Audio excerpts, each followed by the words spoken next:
అందరికీ నమస్కారం. Welcome to Telugu history stories. కుక్కలకు రొట్టెను తినిపించడం ద్వారా కలిగే 8 ప్రయోజనాలను తెలుసుకుంటే వారికి ఎప్పుడు కూడా కష్టాలు కలగవు. వారికి ఎప్పుడు కూడా దుఃఖం కలగదు. పూర్వం ఒకసారి ఒక గురువు వద్దకు ఒక శిష్యుడు వచ్చి, గురుదేవా, నా మనసులో ఒక సందేహం ఉంది. గురుదేవా, అందరూ కుక్కలకు రొట్టెను తినిపిస్తూ ఉంటారు. అలా రొట్టెను తినిపించినందుకు మానవులకు ఎలాంటి ప్రయోజనం కలుగుతుంది అంటూ అడుగుతాడు.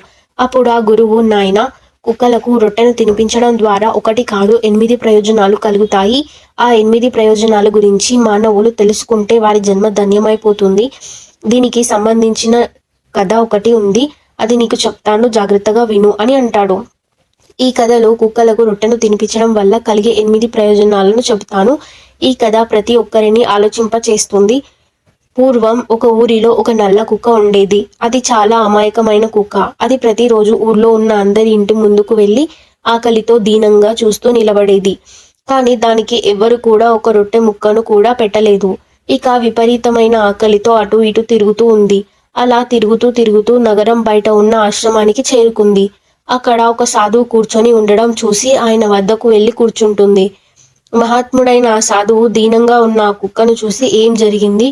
నువ్వు ఊరిని విడిచి ఇటు వచ్చావు. ఇక్కడ నీకు ఏం ఆహారం దొరుకుతుంది? ఎందుకు అంతగా బాధపడుతున్నావు అంటూ అడుగుతాడు. ఆ సాధువు తనను ప్రేమగా అడగడంతో ఇక తన మనసులోని బాధను ఆపుకోలేక ఆ సాధువుతో ఇలా అంటుంది. మహాత్మా, మీరు మహాజ్ఞానులు. మీరు సకల జీవులపై ప్రేమను చూపిస్తారు.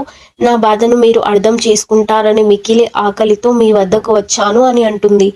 అప్పుడు ఆ సాధువు దానికి ఒక రొట్టెను ఇస్తూ, అంత పెద్ద ఊరిలో నీకు తినడానికి ఒక రొట్టె కూడా ఎవరు ఇవ్వలేదా అంటూ అడుగుతాడు. అప్పుడు ఆ కుక్క ఏడుస్తూ, మహాత్మా, ఏమని చెప్పమంటారు కుక్కల బాధను? మహాత్మా, మా జీవితంలో దురదృష్టకరమైన జీవితము. మాకు ఏ ఇల్లు, ఏ ఆశ్రమం ఉండదు. సంపాదించుకొని తినటం మాకు చేత కాదు. మాకు బట్టలు వేసుకోవడం తెలియదు. అందుకే ఎండాకాలం ఎండలో, వానాకాలం వర్షంలో, చలికాలంలో చలిలో వణుకుతూ బిక్కుబిక్కుమంటూ కాలం గడుపుతాం. మాకు చదువుకునే సంబంధించిన జ్ఞానం ఉండదు. మాకు మీలాగా మాట్లాడడం రాదు. మా బాధను ఎవరికి చెప్పుకోలేం. మేము ఒకవేళ చెప్పిన మానవులకు మా భాష రాదు. ఇదంతా మా దౌర్భాగ్యం. కానీ మీలాగే మాకు కూడా ఆకలి వేస్తుంది. ఏదైనా గాయం అయితే మీలాగే మాకు కూడా నొప్పి కలుగుతుంది. మాకు మీలాగే ఏడవడం కూడా వస్తుంది. కేవలం ఈ 3 విషయాలలో మేము మీరు సమానమే మహాత్మా. ఈ ఈశ్వరుడు కష్టాలను అనుభవించడానికే మాకు ఈ జన్మను ప్రసాదించాడు. మేము స్వతంత్రంగా జీవించలేము. మేము ఖచ్చితంగా మానవులపై ఆధారపడి జీవించవలసిందే. మానవుడు జన్మించినప్పుడు వారి ఇంట్లో ఒక పండుగలాగా జరుపుకుంటారు. మేము జన్మనిస్తే ఎవరు సంతోషించరు. నేను పుట్టినప్పుడు నేను పడుకున్న ప్రదేశం చాలా మృదువుగా మెత్తగా ఉంది. ఆ సమయంలో అసలు చలి పెట్టేది కాదు. ఇక నేను అప్పుడు అనుకున్నాను, ఇక నాకు ఏదో గొప్ప ఇంట్లో జన్మ లభించింది అని అనుకున్నాను. నేను కళ్ళు తెరిచి చూస్తే అప్పుడు నాకు అర్థమైంది, నా తల్లి తనకు పుట్టిన 5 పిల్లలను గుండెకు హత్తుకొని పడుకుంది. మేము 5 అన్నదమ్ములం. నేను తప్ప మిగతా 4 కూడా ఎర్రగా తెల్లగా ఉన్నారు. కానీ నేను మాత్రమే నల్లగా ఉన్నాను. అందరికన్నా నేనే చిన్నవాడిని. 2 రోజులకే మా తల్లి మమ్మల్ని ఒంటరిగా వదిలి భోజనం తేవడానికి బయటకు వెళ్ళేది. మాకు పాలు ఇవ్వడానికి ఆమె ఆహారం తీసుకోవాలి కదా. నా తల్లి ఆహారం కోసం వీధి వీధిన తిరుగుతూ ఉండేది. ఆ ఒక్క తల్లిపై మేము 5 ఆధారపడి ఉన్నాం. మా తల్లి ఎంత కష్టపడినా ఒకరోజు ఆహారం దొరికేది, మరొక రోజు ఆహారం దొరికేది కాదు. కానీ మమ్మల్ని మాత్రం చాలా జాగ్రత్తగా కాపాడుకునేది. ఎవరిని మా వద్దకు రానిచ్చేది కాదు. ఎంతైనా తల్లి ప్రేమ కదా. మా తల్లి రాత్రంతా మెలకువగా ఉంటూ ఊర్లోకి ఎవరైనా కొత్తవారు వస్తే వారిని వెంబడించేది. అరుస్తూ అందరినీ అప్రమత్తంగా ఉండేలా చేసేది. మా తల్లికి భయపడి పక్క ఊరి కుక్కలు కూడా ఈ ఊర్లోకి వచ్చేవి కాదు. ఊర్లోనే కాకుండా ఊరి బయట ఉండే పంటలను కూడా జంతువుల బారి నుండి కాపాడేది. అంత మేలు చేస్తున్న మా తల్లికి ఆ ఊరి వాళ్ళు ఆహారం కూడా సరిగ్గా పెట్టేవారు కాదు. ఆహారం కోసం ఆకలిని తట్టుకోలేక ఇంటి ముందుకు వచ్చి అరిస్తే కొంతమంది కర్రలతో నా తల్లిని వెంబడించి కొట్టేవారు. ఇక ఆ రోజు ఆకలితోనే ఉండిపోయేది. మహాత్మా, మీలాగే మాకు కూడా కడుపు ఉంది. మాకు కూడా ఆకలి వేస్తుంది. పైగా మా అమ్మకు తన పిల్లల గురించిన చింత కూడా ఉంది. ఎంత బాధలో ఉన్నా, ఎంత ఏడ్చినా మమ్మల్ని ఎవరు పట్టించుకునేవారు కాదు. ఇక చివరికి ఆకలిని తట్టుకోలేక ఇంట్లోకి చొరబడి ఆహారం దొంగతనం చేయవలసి వచ్చేది. ఇక ఆ రోజు ఏదైనా తినడానికి అక్కడ లభిస్తే దానితోనే తాను కడుపు నింపుకొని మా కోసం కొద్దిగా పట్టుకు వచ్చేది. ఒకవేళ దొంగతనం చేస్తూ దొరికిపోతే ప్రజలు కర్రలు పట్టుకొని వెంటపడి మరీ కొట్టేవారు. మా తల్లి ఆ నొప్పిని భరించలేక రాత్రంతా బోరున ఏడ్చేది. మహాత్మా మా తల్లికి అంత పెద్ద తప్పు ఏం చేసింది? ఆహారమే కదా దొంగతనం చేసింది. మేము దొంగతనం చేసింది ధనం కాదు కదా, కేవలం ఒక పూట కడుపు నిండా ఆహారం కోసం మాత్రమే. ఒకరోజు విపరీతమైన వర్షం వచ్చింది. దానికి తోడు విపరీతమైన చలి. ఇక ఆ చలి వానకు తట్టుకోలేక ఒకే రోజు నా ముగ్గురు అన్నదమ్ములు మరణించారు. చనిపోయిన పిల్లల్ని చూసి నా తల్లి చాలా ఏడ్చింది. కానీ ఆ బాధలను ఏడుపులను ఎవరు పట్టించుకుంటారు? ఎందుకంటే చనిపోయింది మానవులు కాదు కదా. ఇక మేము ఇద్దరం అన్నదమ్ములమే మిగిలాము. మా అమ్మ ఇద్దరిని బాగానే చూసుకుంటుంది. మేము మా అమ్మ వెనకాలే తిరిగే వాళ్ళం. ఒక రోజున ఒక బ్రాహ్మణుడు తీర్థయాత్రలు చేస్తూ దారిలో వెళ్తూ ఊరి బయట ఉన్న చెట్టు కింద వంట చేసుకోవడానికి ఆగాడు. వంట చేయడానికి అంతా సిద్ధం చేసుకున్నాడు. రొట్టెలు చేసుకోవడానికి పిండిని తడిపి నీటి కోసం పక్కనే ఉన్న బావి దగ్గరకు వెళ్ళాడు. అటుగా వెళ్ళిన మా అమ్మకు అక్కడ కలిపిన పిండి కనిపించింది. అటు ఇటు చూసింది. ఎవరు కనిపించలేదు. ఎవరో వదిలేసి వెళ్ళినట్టుగా ఉన్నారు అని భావించి ఆ పిండిని తినడం మొదలు పెట్టింది. అటు బ్రాహ్మణుడు తిరిగి వస్తూ పిండిని కుక్క తినడం చూసి చాలా బాధపడతాడు. ఎందుకంటే అతను కూడా 2 రోజుల నుంచి ఉపవాసమే ఉన్నాడు. అతనికి కూడా విపరీతమైన ఆకలి వేస్తుంది. అప్పుడే ఇద్దరు వ్యక్తులు వచ్చి, అయ్యో, నీ ఆహారాన్ని కూడా ఈ కుక్క తినేసిందా? ఈ కుక్క మొన్న కూడా ఊర్లోని వ్యాపారి ఆహారాన్ని కూడా మొత్తం పాడు చేసింది అని అంటారు. అప్పుడు ఆ బ్రాహ్మణుడు, అయ్యో, ఈ కుక్క నా ఆహారం కోసం కాచుకొని కూర్చున్నట్టుగా ఉంది. నేను అటు వెళ్ళగానే అదును చూసి నా పిండినంతా తినేసింది అంటూ ఇక వెనక ముందు ఏమీ ఆలోచించకుండా ఒక కర్ర తీసుకొని విపరీతంగా కొడుతున్నాడు.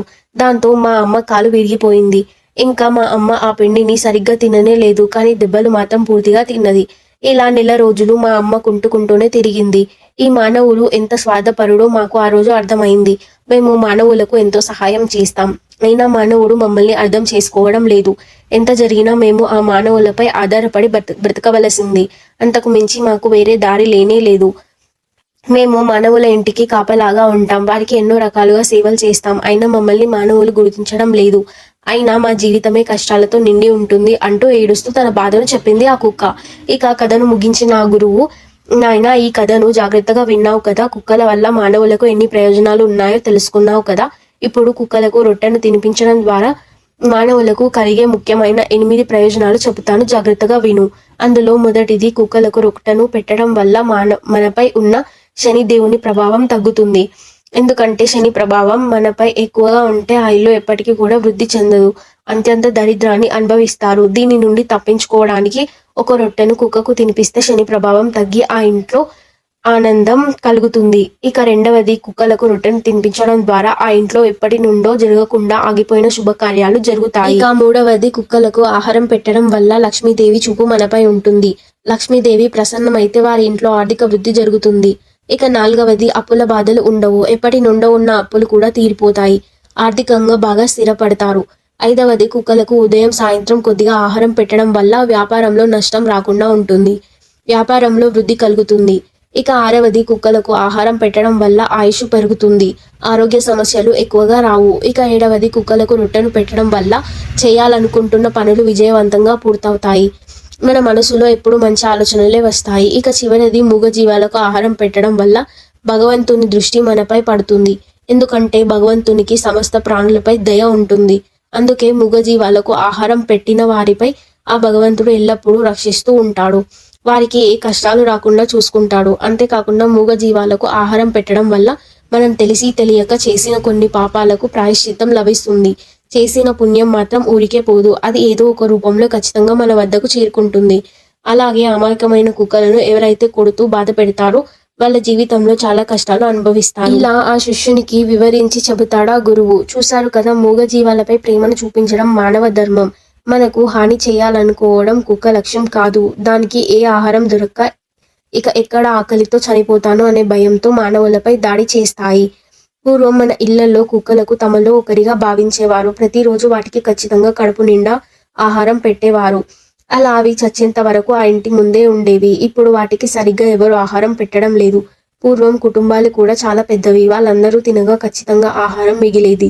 ఇక దానిని కుక్కలకు తినిపించేవారు. ఈ వీడియో కనుక నచ్చితే లైక్ చేయండి. అలాగే ఇలాంటి మరిన్ని వీడియోస్ కోసం మా ఛానల్ని ఇప్పుడే సబ్స్క్రైబ్ చేసుకోండి.